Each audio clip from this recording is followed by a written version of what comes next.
Morning friend, সবাই কেমন আছো? আলহামদুলিল্লাহ, আমিও ভালো আছি। আসসালামু আলাইকুম। তো ফ্রেন্ডস, আজ আমি সকালে সকালে চলে এলাম থালকুনি পাতা খুঁজে। এই দেখো, এইখানে থালকুনি পাতা হয়েছে, কিন্তু বেশি হয়নি, দু একটা করে হয়েছে। কি করব বন্ধুরা, প্রচুর চুলকানি হচ্ছে, আর পারা যাচ্ছে না, এই জন্য থালকুনি পাতা খুঁজে চলে এলাম। তবে তোমরা টেনশন করো না, আমার ওই অন্যের সাকসেস দেখা চুলকানি নয়, আমার কিন্তু হাত পা নুচে ফেলা চুলকানি। ওকে, এই দেখো, এই কয়েকটা পাতা তুলেছি, কিন্তু পাতাও খুব একটা নেই, অনেকটা খুঁজে খুঁজে নিতে হচ্ছে। তো ফ্রেন্ডস, থালকুনি পাতার অনেক উপকার গুণ আছে, আমি নিজে এটা ইউজ করে দেখলাম।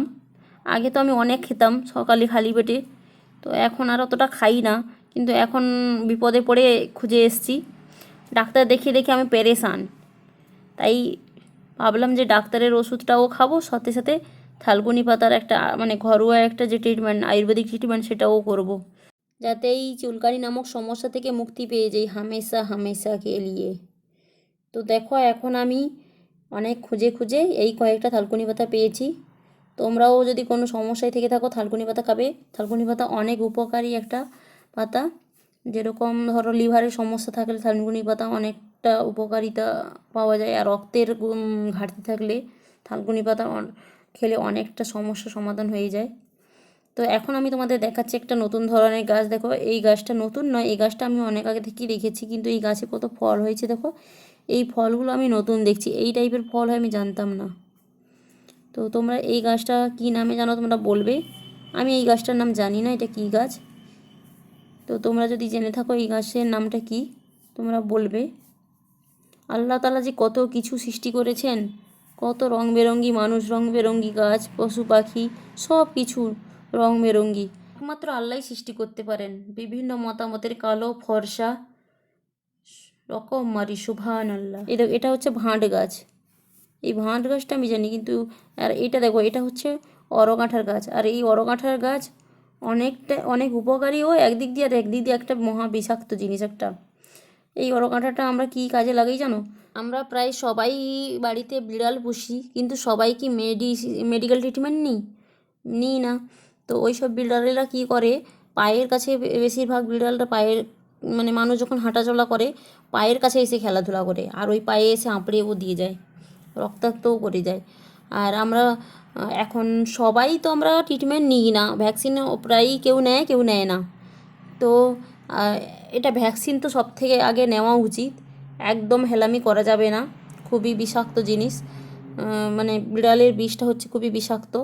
তো যাদের এই রকম অবস্থা হয় তারা অবশ্যই ভ্যাকসিন নেবেন। আর যদি ভ্যাকসিন সেইমাত্র নিতে না পারেন, সব থেকে এই কাজটা, এই অরগাঁঠার দুধটা অনেকটা উপকারী, যেটা আমরা নিজেরাও করেছি।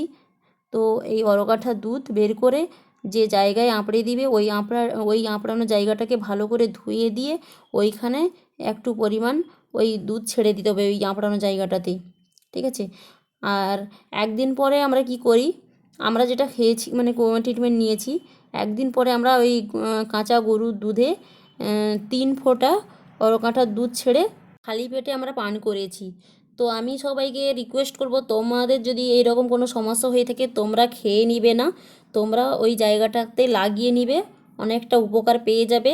কিন্তু খেতে যাবে না, কারণ তোমরা সঠিক পদ্ধতি জানো না, কোথায় এক করতে গিয়ে আরেক না হয়ে যায়। কারণ আমার ভাইকে আমার মা ভেবেছিলেন যে হয়তো যদি 3 ফোঁটার বেশি দিয়ে দিয়েছিলেন, তো ভাই একদম অসুস্থ হয়ে গেছিলো বমি করে করে। তো তোমাদের কাছে আমি রিকোয়েস্ট করব, তোমরা কেউ খাবে না, তোমরা পদ্ধতিটা জানো না, তোমরা খাবে না প্লিজ। তোমরা যদি এই সমস্যা থেকে থাকো, তোমরা লাগিয়ে নিবে। আর বিশেষ করে গরু ছাগলকেও, কুকুর যখন কামড়ে নেয়, ওই জায়গাগুলো ভালো করে ধুয়ে যদি লাগিয়ে দাও, অনেক উপকার পাবে, বিষটা সর্বঙ্গ শরীরে ছড়িয়ে যায় না। এই জন্য গরু ছাগলকেও খাওয়ানো হয় ওই কাঁচা গরুর দুধে, 3 ফোঁটা করেই খাওয়ানো হয়, এর থেকে বেশি না। তো কিন্তু সব থেকে বেস্ট পদ্ধতি হচ্ছে লাগিয়ে নিলে আর খাওয়ার প্রয়োজন হয় না। তো আমার থালকুনি পাতাগুলোও এখন তোলা হয়ে গেছে, এখন আমি বাড়ি চলে যাচ্ছি। অনেক সময় নষ্ট করলাম তোমাদের সাথে গল্প করে, আমিও একটু ফ্রি হয়ে গেলাম, মাইন্ড ফ্রি পুরো। দোয়া করি তোমরা সবাই ভালো থাকো, সুস্থ থাকো। আল্লাহ হাফেজ।